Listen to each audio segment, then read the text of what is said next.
నమస్తే సనాతన ధర్మ ప్రేక్షకులకి స్వాగతం. మనతో పాటుగా ఐకాన్ ఆస్ట్రాలజర్ ఆధ్యాత్మికవేత్త కట్టుపల్లి సురేష్ బాబు గారు ఉన్నారు. ఆయనతో మాట్లాడదాం. నమస్తే సార్. జై శ్రీమన్నారాయణ. సార్, ముందుగా మీకు ఉగాది శుభాకాంక్షలు.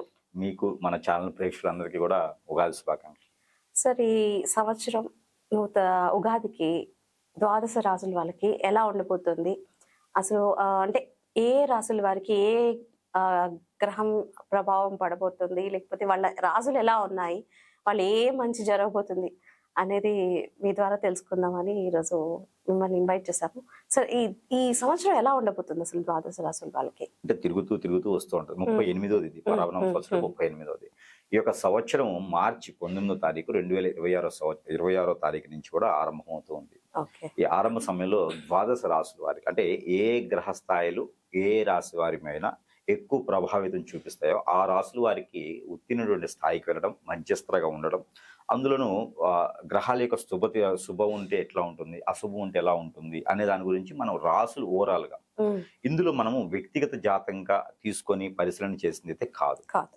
కేవలం ఏంటంటే గ్రహాల యొక్క స్థితిగతులు ఈ సంవత్సరం ఇలా ఉండబోతున్నాయి, దీనికి సంబంధించినట్టుగా ఈ రాశి వారికి ఈ పనులు అవ్వచ్చు అనే ఒక అవగాహన కోసం మాత్రమే ఇది ఉంటుంది. అంటే పంచాంగంలో చెప్పేటువంటిది గ్రహాల రీత్యా చూసేటువంటిది వేరు ఉంటుంది. అది మనం సూక్ష్మంగా గ్రహించుకొని వారి యొక్క పరాంశరంగా పరిష్కార మార్గం చూపించేందుకు ఈజీగా ఉంటుంది. మకర రాశికి ఎలా ఉండబోతుంది సార్ ఈ సంవత్సరం? అలాగే మనకి పరాభనామ సంవత్సరం ఏదైతే పరాభనామ సంవత్సరం ఉందో మార్చి 19వ తారీఖు ఉగాది నుంచి ఆరంభమయ్యేటువంటి పరాభనామ సంవత్సరంలో ద్వాదశ రాశుల్లో ఒకటి అయినటువంటిది మకర రాశి. ఈ మకర రాశి వారికి ఇప్పటివరకు కూడా శని భగవాన్ యొక్క అశుభ దృష్టి, గురు భగవాన్ యొక్క అశుభ దృష్టి, కేతు యొక్క అశుభ దృష్టి, రాహు యొక్క అశుభ దృష్టితో మనం చూస్తున్నాం. తొందరపాటు నిర్ణయాల వల్ల వీరు చాలా నష్టపోయి కోల్పోయినటువంటి విధానంలో ఉన్నారు. చాలా మంది ఫైర్ యాక్సిడెంట్ లో కూడా కాలం చేసుకున్నారు. గత 4 సంవత్సరాలుగా చూసినట్లయితే మకర రాశి వారికి ఎక్కువగా ఫైర్ యాక్సిడెంట్లు అవ్వటము, ఆర్థికమైనటువంటి ఇబ్బందులు పట్టడము, ఎదుటి వారు మోసం చేయటము, చేయబెట్టి వాళ్ళని హతాయించుకుపోవటము, పార్ట్నర్షిప్ వ్యాపారాలని చెప్పి మోసం చేయటం లాంటివి చాలా జరుగుతూ ఉన్నాయి.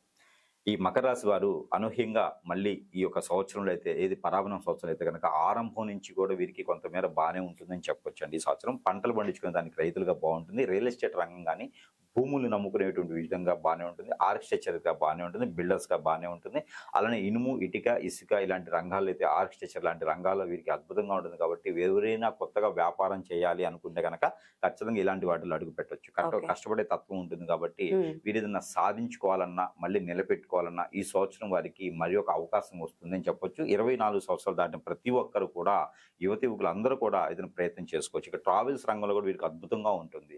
ఈ సంవత్సరం పోయింది వీరికి సంపాదించుకునే దానికి, నిలబెట్టుకునే దానికి అనుకుంటే కనుక పేరు, ప్రఖ్యాత, హోదా, డబ్బు, పలుకుబడి అన్ని సంపాదించడానికి తొలి అడుగు అనేది ఏప్రిల్ 5 తర్వాత వీరు వేసుకోవచ్చు. ఈ యొక్క 2025 సంవత్సరంలో ఇది కనుక వీరు మిస్ అయ్యారు అంటే కనుక మళ్ళీ 4 సంవత్సరాల్లో వీరికి అవకాశం లేదు. ఈ అవకాశాన్ని ఎవరు కూడా సద్వినియోగం చేసుకోవాలి తప్పితే దేనికి కూడా ఉపయోగించుకోకుండా డ్రగ్స్కి అలవాటయ్యి, పబ్బులకు అలవాటయ్యేసి, చెడు వ్యసనాలకి బ్యాంకాంగ్ అని అక్కడిక్కడ వెళ్ళేదంటే మాత్రం ఈ అవకాశం కూడా చేజారిపోతుంది. మనుషులు కూడా హతమారిపోతూ ఉంటారు. కాబట్టి రాశిని బతికించాలి, కులాన్ని బతికించాలి, దాంతో పాటు యొక్క వ్యవస్థని బతికించాలి. కాబట్టి వీరందరూ కూడా మకర రాశిలో ఉన్నటువంటి వారందరూ కూడా వారికి బతికి ఇంకో నలుగురికి ఉపాధి అవకాశాలు కలిపి వారి తరమైన బతికాలి.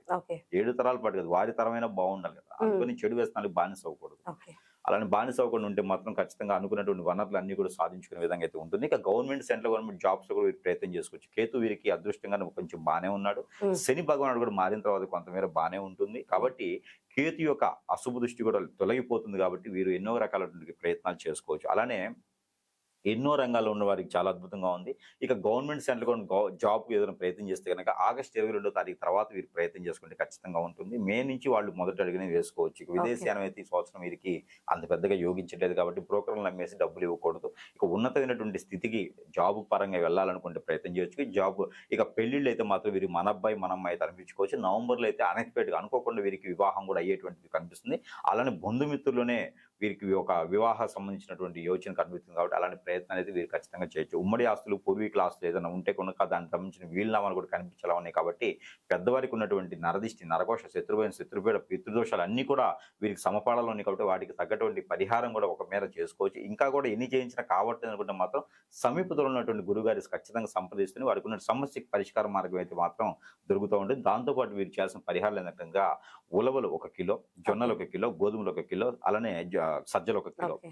ఈ 4తో పాటు బియ్యం 1 కిలో తీసుకోవాలి. ఈ 5 కిలోలు కూడా తీసుకెళ్లి ఎక్కడైనా నది, వాగు, ఏరు, సెలయేరు, బ్రహ్మగుండాలు, కాలువల దగ్గర ఎక్కడైనా స్నానం ఆచరించి, ఆ స్నానం ఆచరించిన తర్వాత ఒంటి మీద 2 బట్టలతో పాటు ఈ 5 కిలోలు కూడా దాంట్లో వదిలివేయాలి. ఎలాంటి ఓకే. దోషాలను ఇద్దరితో వెళ్ళిపోవాలని చెప్పేసి ఒంటి మీదకి వచ్చిన తర్వాత ఏదైనా అమ్మవారికి కానీ స్వామివారికి కానీ ఒక మట్టి దీపారాధన అయితే చేయాలి. 4 ఒత్తులు వేసి మట్టి ప్రమిదలో దీపారాధించి ఖచ్చితంగా చేయాలి. నువ్వుల నూనె కానీ కోకోనట్ ఆయిల్ మాత్రమే వాడాలి. ఇది చేసినట్టయితే కనుక అనుకున్నటువంటి కార్యాచరణ ముందుకెళ్లేదాకైతే ఉంటుంది. కాబట్టి ఇలాంటి విధమైనటువంటి చేసుకోవాలి. ప్రతినిత్యం కూడా 2 ఇలాచీలు జేబులో వేసుకుని వెళ్ళాలి. బయటికి ఎక్కడికైనా ఓకే. వెళ్ళేటప్పుడు మకర రాశి వారికి ప్రత్యేకించి అయితే మిరియాలు ఒక 2 పొద్దున్నే పరగడప్పుడు తినేసేయాలి. లవంగాలు ఒక 2 నైట్ పడుకునే వేయడం తినాలి. ఓకే. ఇవి చేసినట్టయితే గ్రహాల యొక్క స్థితిగతులు అన్ని కూడా సానుకూలంగా పడతాయి. ఇలాంటి పరిహారాలు చేసుకున్న అదృష్టవంతులు అవ్వచ్చు మకర రాశి వారు అందరూ కూడా ఈ యొక్క పరాభవ సంవత్సరంలో.